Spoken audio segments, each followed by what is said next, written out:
Hello बच्चों, कैसे हो सभी। स्वागत है आप सभी का आज की इस वीडियो में। आज की इस वीडियो में हम डिस्कस करने वाले हैं कि आपकी जो वैल्यू है जी की वो डेप्थ के साथ किस तरीके से चेंज होती है। लास्ट वीडियो में हमने डिस्कस किया था कि वेरिएशन क्या होता है हाइट के साथ जी का। नाउ आज की इस वीडियो में हम डिस्कस करने वाले हैं कि कैसे हमारी वैल्यू चेंज होती है डेप्थ पे जाने में। तो सबसे पहले स्वागत है आप सभी का। अगर आप पहली बार इस चैनल पर विजिट कर रहे हैं तो सब्सक्राइब जरूर कर देना। वीडियो अगर पसंद आए तो वीडियो को लाइक कर देना।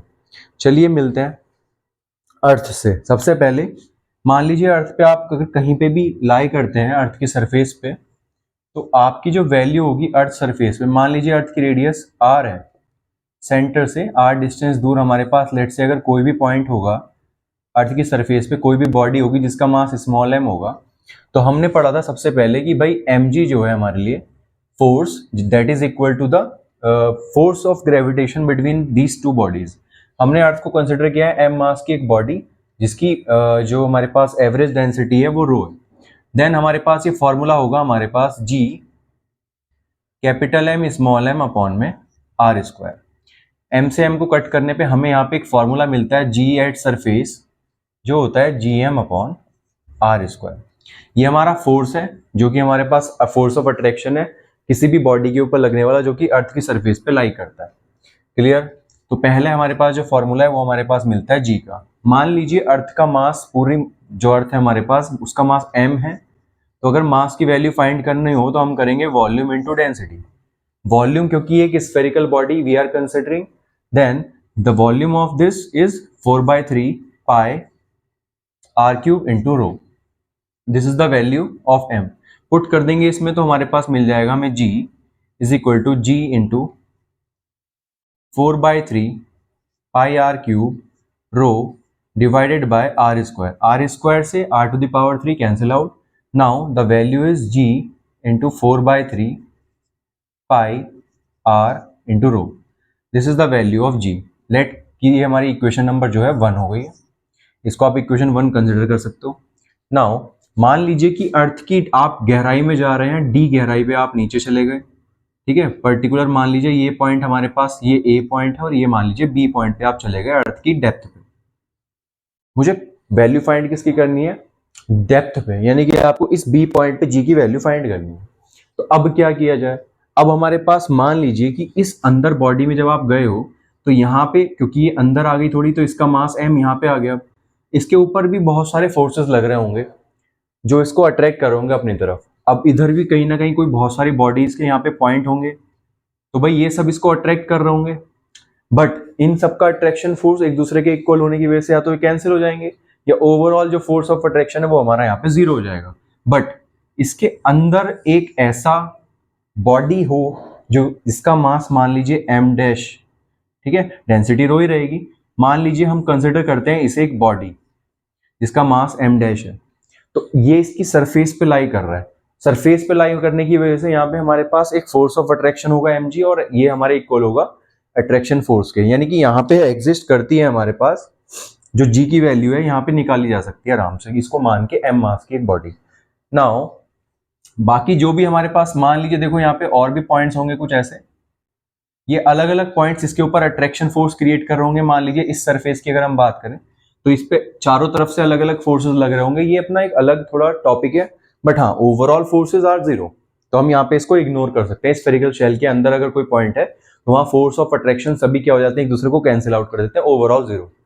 नाउ लेट कि हम बी पॉइंट पे निकाल रहे हैं जी की वैल्यू, जी डेप्थ कहाँ पे, एट डेप्थ, ठीक है। डेप्थ कितनी, डी गहराई पे हम नीचे निकाल रहे हैं, ये हमारी सरफेस पे।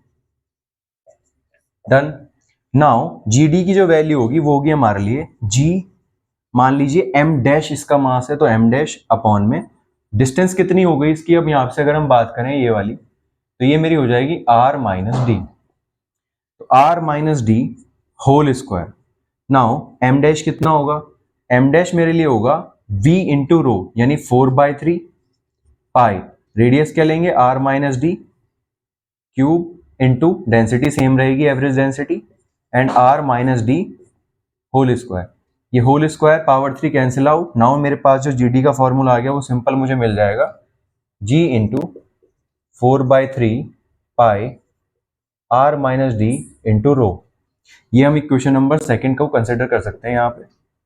अब फर्स्ट और सेकंड इक्वेशन को अगर आप ध्यान से देखें, फर्स्ट और सेकंड इक्वेशन को दोनों को मान लीजिए, ये वाली फर्स्ट हमारे पास, दोनों को अगर हम डिवाइड करें तो हमारे पास मिलेगा g d upon g, that is equal to ji into 4/3 pi are minus D into rho divided by g into 4/3 pi are into rho two rho cancel, 4/3 pi 4/3 pi सब कैंसिल, जी भी cancel. Now ये value मुझे मिल जाएगी r minus d divided by r. अगर मैं are common ले लूँ न्यूमरेटर से तो मुझे मिलेगा 1 माइनस डी अपॉन आर, और ये अपॉन में आर से आर कैंसिल, तो मुझे मिल जाएगा यहाँ पर 1 माइनस डी अपॉन आर। तो जी डी की जो वैल्यू आ गई वो आ गई मेरे पास G into 1 minus D upon are.